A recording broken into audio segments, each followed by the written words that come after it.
Bonjour joli groupe, bonjour tout le monde, bonjour à tous ceux qui me suivent et bienvenue au nouveau membre. Pour aujourd'hui, on va réviser la séquence 2 du projet 3 de la première année. La séquence 2, qu'est-ce qu'elle comprend comme cours?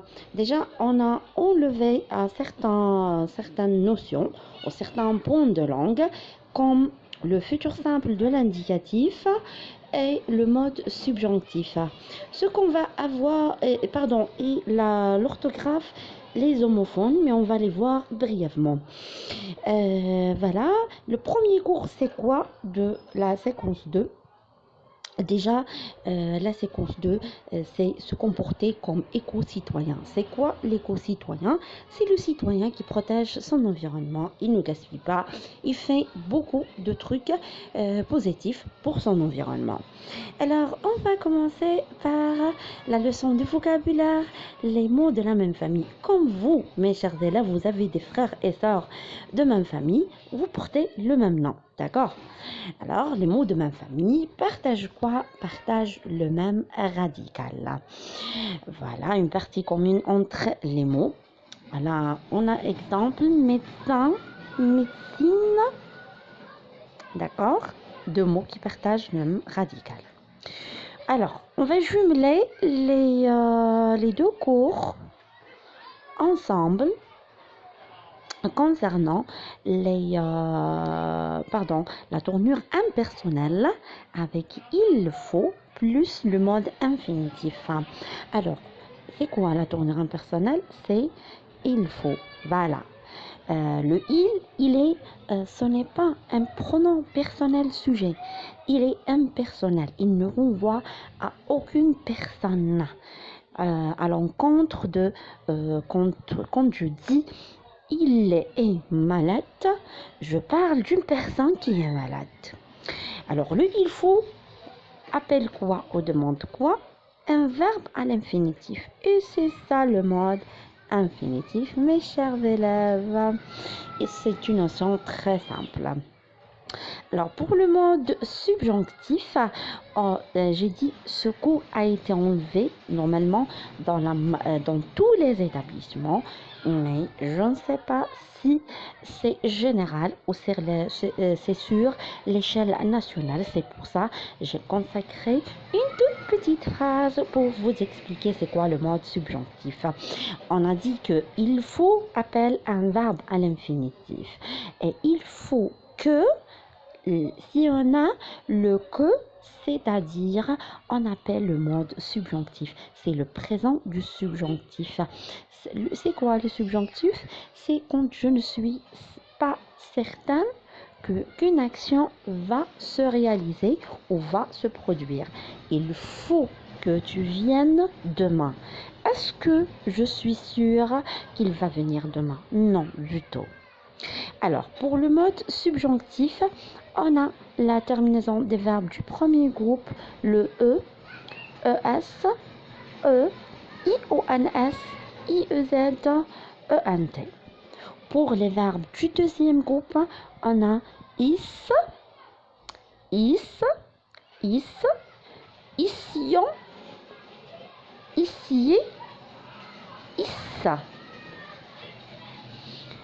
Et pour les verbes du troisième groupe, c'est comme les verbes du premier groupe. C'est le E, ES, E, ONS, IONS, IEZ et ENT.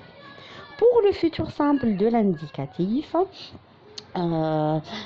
j'ai oublié de vous dire que je peux donner la consigne à travers le présent de l'impératif, c'est ce qu'on a vu dans la séquence 1, la tournure impersonnelle, c'est ce qu'on a vu aujourd'hui, et par le futur simple de l'indicatif. Pour le futur simple de l'indicatif, la terminaison est la suivante: RAI, RAS, RA, RONS, REZ et RONT. Voilà.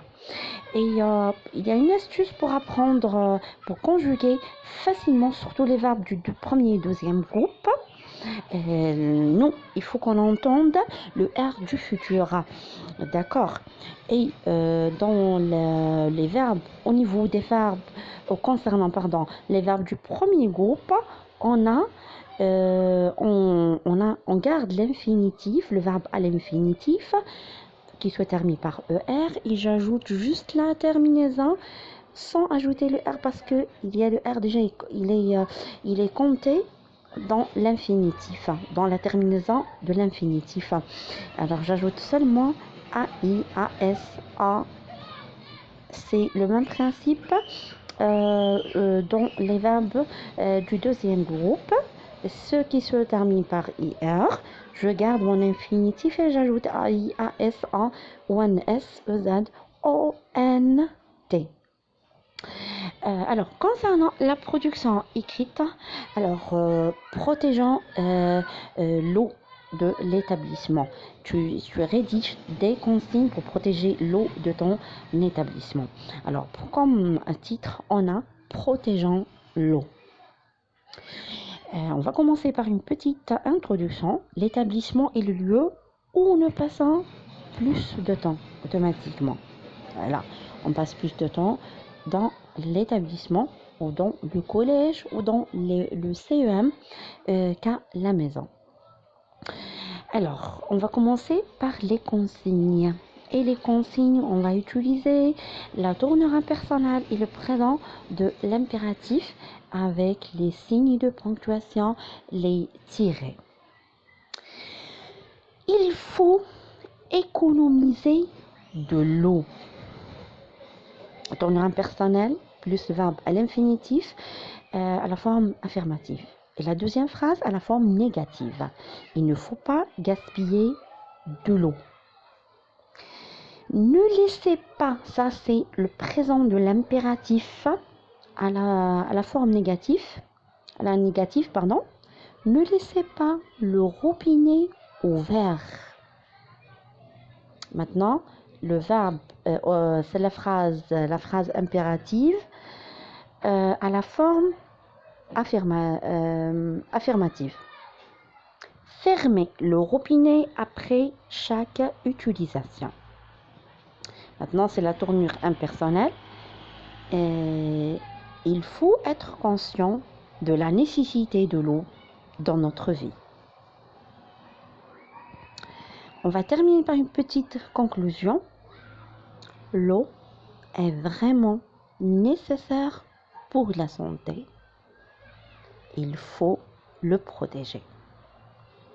Voilà, on a terminé la séquence de mes chers élèves. J'espère que je n'ai pas été très longue dans mon explication. Je vous souhaite vraiment tout le bonheur du monde. Et un grand merci à mes élèves qui me soutiennent, mes élèves que j'enseigne. Et bien sûr, un deuxième merci pour les élèves qui me suivent et ne me connaissent pas. Merci de m'avoir fait confiance. N'oubliez pas d'activer la cloche pour recevoir toutes les notifications et d'activer la cloche si vous ne vous êtes pas encore abonné à ma chaîne. Partagez avec vos proches le contenu de la vidéo et j'attends vos commentaires. Mille merci du fond du cœur d'être présent dans ma vie. Alors sur ce, je vous dis au revoir et à la prochaine vidéo. Bonjour joli groupe, bonjour tout le monde, bonjour à tous ceux qui me suivent et bienvenue aux nouveaux membres. Pour aujourd'hui, on va réviser la séquence 2 du projet 3 de la première année.